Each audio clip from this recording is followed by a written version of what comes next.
कधी कधी एक संशय, एक गैरसमज आणि क्षणभर उसळलेला राग एखाद्या निष्पापाचं संपूर्ण आयुष्य उद्ध्वस्त करून टाकतो. जळगाव शहरातून अशीच एक धक्कादायक आणि मनाला हादरून टाकणारी घटना समोर आली आहे, जिथे मैत्रीवर संशय घेतला गेला आणि त्या संशयातून थेट खून घडला. नमस्कार मंडळी, मी उमेश शिकणारे. तुम्ही पाहता विदर्भ लाईव्ह. दशरथ नगर परिसरात राहणारा जय उर्फ साई गणेश बोराडे, वय अवघा 18 वर्ष, देवकर महाविद्यालयात डिप्लोमाच्या दुसऱ्या वर्षात शिक्षण घेणारा, स्वप्न पाहणारा एक तरुण. जयची त्या वर्गातील एका विद्यार्थिनीसोबत मैत्री होती.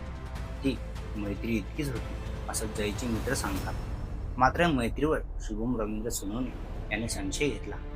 जय आणि त्या तरुणीमध्ये प्रेमसंबंध असलेली शंका त्याच्या मनात घर करून बसली.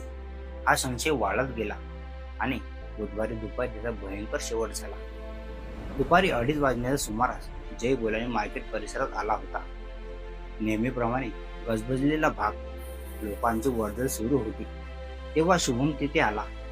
दोघांमध्ये वाद झाला, झटापट झाली आणि क्षणात शुभमने नियंत्रण गमावलं. हातात चॉपर घेऊन त्याने जयवर सपासप वार केले. रस्त्यावर जय रक्ताच्या थारोळ्यात कोसळला. लोकांनी आरडाओरड केली. काहींनी मदतीसाठी धाव घेतली. जयला तातडीने शासकीय रुग्णालयात दाखल करण्यात आलं. त्याची प्रकृती अत्यंत गंभीर असल्याने त्याला खासगी रुग्णालयात हलवण्यात आलं होतं. डॉक्टरने शर्थीचे प्रयत्न केले. उपचार सुरू असताना संध्याकाळी जयने अखेरचा श्वास घेतला. ज्या वयात भविष्य घडवायचं असतं त्या वयात जयचा अंत झाला. या घटनेवेळी MIDC पोलीस ठाण्यातील कर्मचारी रमेश चौधरी तेथून जात होते. त्यांनी शुभमला जयवर वार करताना पाहिलं. क्षणाचाही विलंब न करता त्यांनी धाडस दाखवत आरोपीला पकडलं आणि शहर पोलिसांचा स्वाधीन केलं. घटनेची माहिती मिळताच शहर पोलीस ठाण्याचे निरीक्षक सागर सिंपी आणि त्यांचे पथक घटनास्थळी दाखल झाले. आरोपीविरोधात गुन्हा दाखल करण्यात आला असून पुढील तपास सुरू आहे. मंडळी, ही केवळ एका तरुणाची हत्या नाही, हा संशयाचा, रागाचा आणि संवादाचा अभावाचा भयावह परिणाम आहे.